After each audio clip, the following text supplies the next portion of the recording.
जलाता अपना घर, क्रोध जलाता अपना घर, यहाँ काटता अपने पर। क्रोध जलाता अपना घर, यहाँ काटता अपने पर। क्रोध जलाता अपना घर, यहाँ काटता अपने पर। क्रोध जलाता अपना घर, यहाँ काटता अपने पर। जिस्म कांपता है थर थर, जिस्म कांपता है थर थर। जिस्म कांपता है थर थर, जिस्म कांपता है थर थर। क्षमा गुणों को लाती है, जीवन को महकाती है। क्षमा गुणों को लाती है, जीवन को महकाती है। आप लोग जोर से बोलिए। क्षमा गुणों को लाती है, जीवन को महकाती है। क्षमा गुणों को लाती है, जीवन को महकाती है।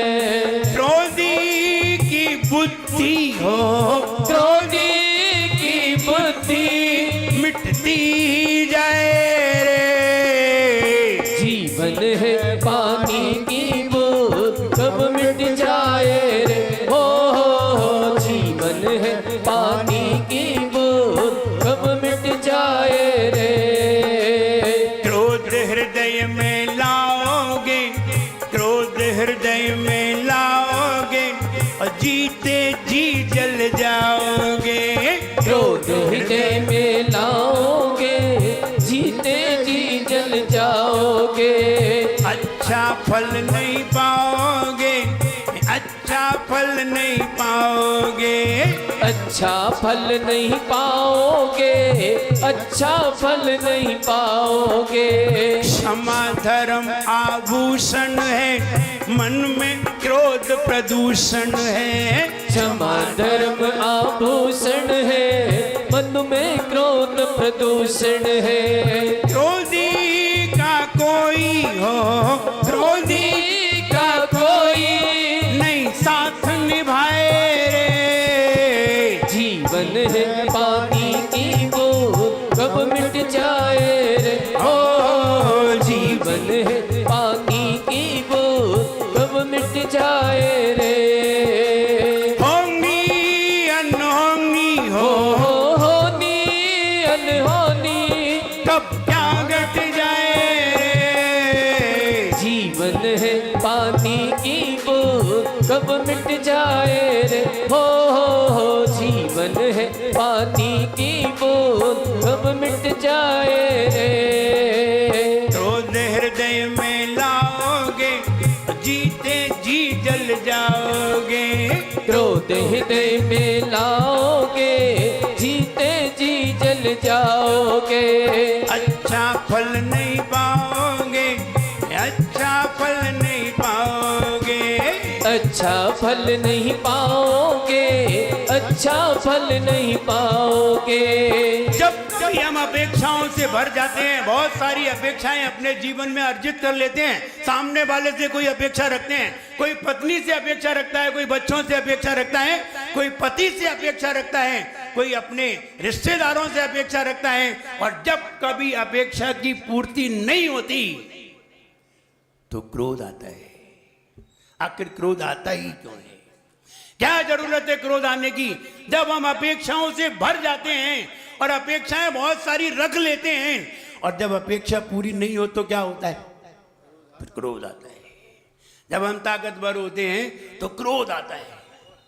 ताकतवर हैं इसलिए क्रोध आएगा, बड़े हैं इसलिए क्रोध आएगा। नहीं नहीं, बड़े हैं इसलिए क्रोध नहीं आता। बड़े तो महाराज भी होते हैं, लेकिन उन्हें क्रोध, वो तुमसे बहुत बड़े हैं। बड़े होने से क्रोध नहीं आता, अपेक्षाएं रखने से क्रोध आता है। मेरा बच्चा बहुत अच्छे नंबरों से पास हो और मेरा बच्चा पढ़ता नहीं है, तो तुम्हें क्या आता है? प्रेम आता है, क्रोध आता है। आप बच्चों के लिए ट्यूशन लगाते हैं और बच्चे पढ़ते नहीं है, तब क्रोध आता है। आपने कोई काम की कहा, बच्चे ने काम नहीं किया, तो क्रोध आता है। आपने पत्नी से कहा चाय बना लाइए, पत्नी ने चाय नहीं बनाई तो क्या आएगा? क्रोध आएगा। तत्काल क्रोध रखा है। अपेक्षा, क्या रखा है? अपेक्षा। वो व्यक्ति बात बात पे उसने मित्र ने समझा दिया, देखिए आजकल जो लड़कियां आती हैं बहुत तेज तर्रार होती हैं। बोले फिर क्या करना चाहिए? बोले तुम एक बात कहते रहो, ये काम करो, नहीं तो बस ऐसा कहते रहो, नहीं तो कहोगे तो वो डरती रहेगी, और ये तुमने नहीं तो नहीं कहा ना तो वो उसका डर खत्म हो जाए, और डर के मारे सारे काम करती रहेगी। कोई भी बात आए ये कहो थाली लाओ, नहीं तो वो अपने आप जल्दी ले आएगी। और ऐसा उसने कह तो दिया, मित्र ने समझाया अपने मित्र को, और उसने भी वही चालू कर दिया। कोई भी बात आए पानी लाओ, नहीं तो अरे वो तो ला तो रही, फिर भी नहीं तो। अब हो सकता है कि इनका एक तकिया कलाम हो, जैसे आदमी का तकिया कलाम होता है, वो बात बात पे वही बात कहता है, तो तकिया कलाम हो तो उसे नहीं मालूम। अब पहली बार तो ससुराल में आई, और पहली बार ही सब ससुराल में आते हैं। पहली बार ससुराल में आई तो बात बात पे रोटी लाओ, नहीं तो अरे ला तो रही, हर चीज ला रही हूँ, फिर वो नहीं तो, और गुस्सा में। तो उसकी समझ में नहीं आई। 2-3 महीने गुजर गए, 5 महीने गुजर गए, लेकिन बात बात पे नहीं तो। अब वो पत्नी सारे काम करती फिर भी बात बात पे नहीं तो। एक दिन पड़ोस में गई वो क्या गीत गाने होता है, बुलावा होता है, बुलौआ होता है। हाँ बुलौआ होता है। तो उसमें गई तो उसने पड़ोसन की बहुएं थी, उससे पूछा यहाँ ये ट्रेंड है क्या कि नहीं तो? बोले क्या नहीं तो? बोले कोई बात होती है नहीं तो तुम्हारे यहाँ भी ऐसे बोलते? नहीं हमारे यहाँ तो ऐसा कोई नहीं बोलता है। बोले मेरे तो वो हैं, वो नहीं तो। अरे नहीं तो क्या नहीं तो? तो उसने कहा, उसने कान में एक बात कही, कल तुम ऐसा कहना, परसों से नहीं तो कहना ही बंद हो जाएगा। बोले अच्छा। सर्दी के दिन थे, दुकान बंद करके आए घर पे, बोले पानी गर्म करो, नहीं तो बोले नहीं तो क्या कर लोगे? अब बोला इसका तो उत्तर ही नहीं मालूम था। मित्र ने इतना ही कहा था कि नहीं तो कहते रहना, नहीं तो क्या कर लोगे? अब वो बहुत देर तक सोचा तो ठंडे से ही नहा लेंगे। फिर दूसरे दिन से नहीं तो क्या वो बंद होगी। अब बंदे क्या नहीं भूल गए कि अब कैसे कहे कि नहीं तो क्रोध में कह तो जाते हैं कि क्रोध में क्या कह रहे हैं क्या नहीं कह रहे हैं यही नहीं मालूम। क्रोध दिमाग को बंद कर देता है, फिर उसे जो भी बोलना है बोलता ही रहता है, और क्या बोलना है क्या नहीं बोलना है ये उसकी समझ में नहीं आता। इसलिए ये कहा है आचार्यों ने, आचार्य उमा स्वामी महाराज ने कहा है, क्रोध में किए गए फैसले सारे गलत होते हैं, सब गलत होते हैं। क्रोध में आकर कहते मैं तो मर जाऊं तो ठीक है, क्रोध में कह तो जाते हैं, लेकिन क्रोध में मरते नहीं है। कह जाते क्रोध में न जाने क्या क्या कह जाते हैं, गाली भी बक जाते हैं, उल्टा सीधा भी कह जाते हैं, और जो नहीं कहना है वो भी कह जाते हैं क्रोध में। इसलिए क्रोध हर व्यक्ति के लिए हानिकारक है। क्रोध को निश्चित कर लीजिए। हमने चिंतन किया, क्रोध का एक टाइम बना लीजिए, इतने टाइम पे क्रोध किया करूंगा, रात्रि के 9 बजे से, तो पूरी रात नींद नहीं आएगी। अगर रात्रि में किया तो हम टाइम सोचे कौन से टाइम में बनाए इसे, रात्रि में ठीक रहेगा, पूरा काम कराए। अब रात्रि में घर पे बैठने, घर पे ही तो क्रोध करना है। अब घर पे करोगे किस पे? आदमी जब भी क्रोध करता है, अब क्रोध करने के लिए कौन है? बच्चे हैं नहीं, आप क्रोध किस पे करोगे? तो पत्नी पे ही क्रोध कर लेती है कभी कभी गुस्सा में, पत्नी भी समझती है ठीक है कर लो कोई बात नहीं है, कहीं तो निकलेगा। और कई लोग अपने वस्तुओं पे क्रोध करते हैं, कहीं गेट में जोर से पांव मारेंगे, गेट को जोर से खोलेंगे, तो भाई वो गेट पे ही क्रोध दिखा रहे हैं। एक व्यक्ति जब आया, मंदिर आया, तो उसने गेट पे जोर से धक्का दिया, तो अंदर महाराज बैठे हुए थे। महाराज ने कहा पहले गेट के बाहर निकलो, और गेट के बाहर निकल के गेट से पहले क्षमा मांगो। बोले गेट से? हाँ। बोले गेट के पांव छुओ, क्षमा मांगो, अब खोलो। अब आराम से धीरे से खोला फिर। अब आई समझ में? गुस्से में तो हम कुछ भी कर सकते हैं, लेकिन क्रोध है बहुत दुखदाई। कितना करना है पहले तो ये फिक्स कर लो कि क्रोध करना कितना है, ये फिक्स कर लो। आधा घंटा, 1 घंटा, 5 मिनट, 10 मिनट, जितना भी करना है ये फिक्स कर लो कि इतना ही क्रोध एक दिन में किया करेंगे। अपन कोई खर्च करते हैं तो अपना फिक्स रहता है इतने ही दान में दिया करेंगे, इससे ज्यादा नहीं देंगे। तो ये तो फिक्स कर लेते हो। क्रोध भी टाइम से फिक्स कर लो कि कितना करेंगे, ये फिक्स कर लो। एक दिन में कितना चक्रेश जी, कितना, आधा घंटे, 1 घंटे? बोले क्रोध स्वाभाविक है, ये क्रोध स्वभाव है इनका। स्वभाव तो ज्ञान है, दर्शन है, सुख है, ये स्वभाव है। मुझे कह रहे स्वाभाविक है, इसका मतलब इन्हें मालूम ही नहीं है। क्रोध स्वभाव नहीं है, क्रोध तो दूसरे से आई हुई वस्तु है, और दूसरे से आई हुई वस्तु मेरा स्वभाव नहीं हो सकती, ये विभाव है। और कैसे आता है वो देखिए। पहले क्रोध कितना करना है ये फिक्स करिए। देखो 1 मिनट का क्रोध भी बहुत खतरनाक है, आधे मिनट का क्रोध भी बहुत खतरनाक है, अब आधा घंटा तो बहुत होता है। तो पहले तो ये फिक्स करो एक दिन में इतना क्रोध करेंगे, फिर ये फिक्स करो कि इतने टाइम पर करेंगे। फिर तुम अकेले बैठे रह जाओगे।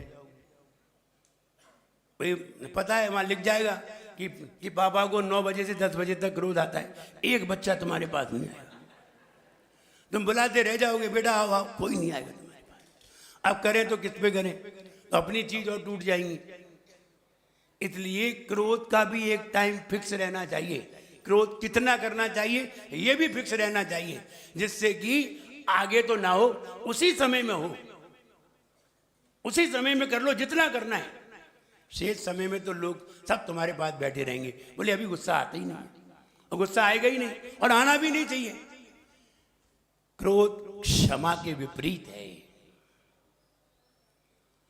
और ये बहुत ही हानिकर है। देखिए क्रोध आता कैसे है, और क्रोध कैसे क्या नष्ट करता है। दूध को, व्यक्ति दूध को लाया तो महिला ने दूध को भगोनी में रख करके गैस पे चढ़ा दिया, और गैस चालू नहीं की, गैस चालू नहीं की, दूध को चढ़ा दिया।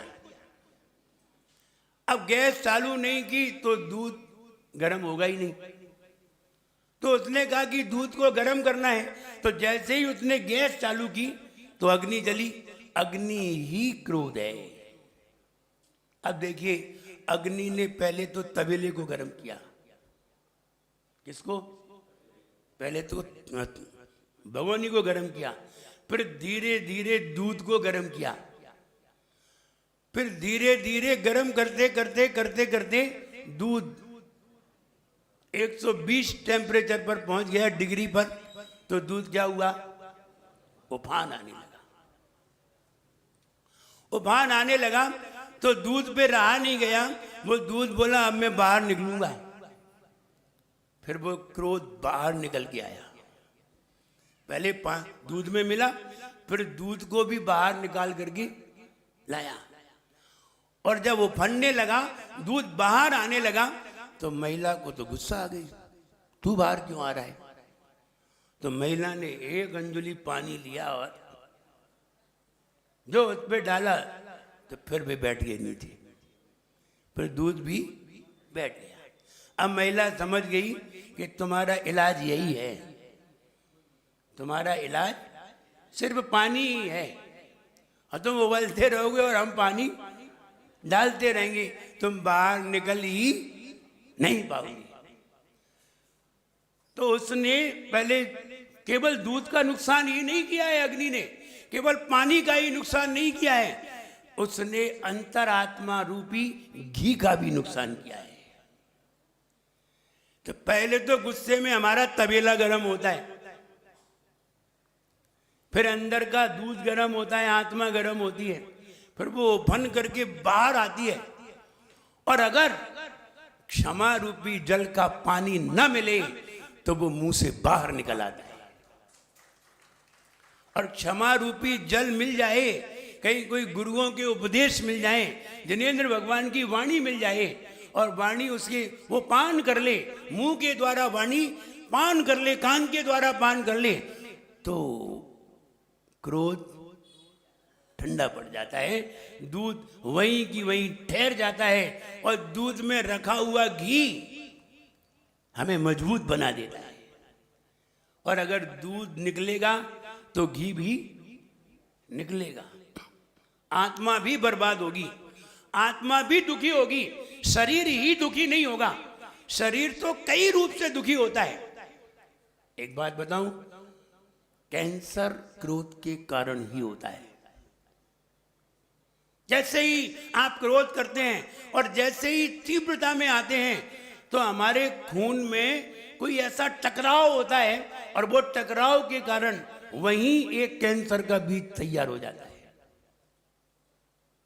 तीव्रता में खून में तीव्रता आती है, और तीव्रता आने से वो कहीं ना कहीं टकराएगा जरूर, और जैसे ही टकराएगा वैसे ही वहीं कैंसर का बीज तैयार हो जाएगा। एक डैमेज कंडीशन आ जाएगी और वहीं से कैंसर तैयार होगा। अब वो फिर चाहे पेट के अंदर हो, चाहे फिर गाल में हो, चाहे हाथ में हो, कहीं भी हो सकता है। इसलिए क्रोध कैंसर का बीज, seed of cancer is anger. क्रोध कैंसर का बीज है, इसलिए भूल के भी क्रोध ना किया जाए। किस पे क्रोध करना है? पत्नी पे क्रोध कर लो, भूल के भी ना करो। किस पर? कब तुम्हें निपटा दी? पत्नी पे किया और झाड़ू लगे। अरे झाड़ू नहीं लगी, तुम्हें ही निपट जाओगे, वो कभी भी निपटा सकती है। पत्नी पे भूल के भी ना करो क्रोध, क्योंकि एक बात बताऊं, किस्मत और पत्नी दो ही तो चीजें खतरनाक। एक किस्मत और पत्नी, बुरे वक्त में ये दोनों ही साथ देते हैं। किस्मत और पत्नी बुरे वक्त में यही साथ देते हैं, कोई साथ नहीं देता। घर के सारे लोग हाथ जोड़ के निकल जाते हैं, कोई रिश्तेदार काम नहीं आते, केवल पत्नी है जो साथ में खड़ी रहती है और पूरा ध्यान देती है। पति तो एक बार छोड़ करके भाग भी जाए, लेकिन पत्नी नहीं भागती। इसलिए पत्नी से कभी भी क्रोध ना करें। न जाने क्या मिला करके तुम्हें, इसलिए भूल करके भी हमेशा खुश रखें। खुश रखोगे तो ध्यान रहे, पत्नी पत्नी ही नहीं है, लक्ष्मी भी है। और कहते हैं जिस घर में महिलाएं खुश रहती हैं वहां धन लक्ष्मी अपने आप भरी रहती है। ये बात सही है। इसीलिए तो आदमी शादी के लिए रोता है कि लक्ष्मी आ जाए, इसीलिए रोता है। और जिस घर में लक्ष्मी नहीं होती उस घर में कोई भगवान का भी पदार्पण नहीं हो पाता, किसी संत पुरुष का, साधु का भी पदार्पण नहीं हो पाता। और भगवान का पदार्पण हो जाए तो लक्ष्मी तो अपने आप ही बरस जाती है। तीर्थंकर का आगमन हो जाए, भगवान महावीर को आहार में किसने बुलाया? चंदन वाला ने। सेठ जी बैठे रह गए, चंदन वाला ने बुला लिया।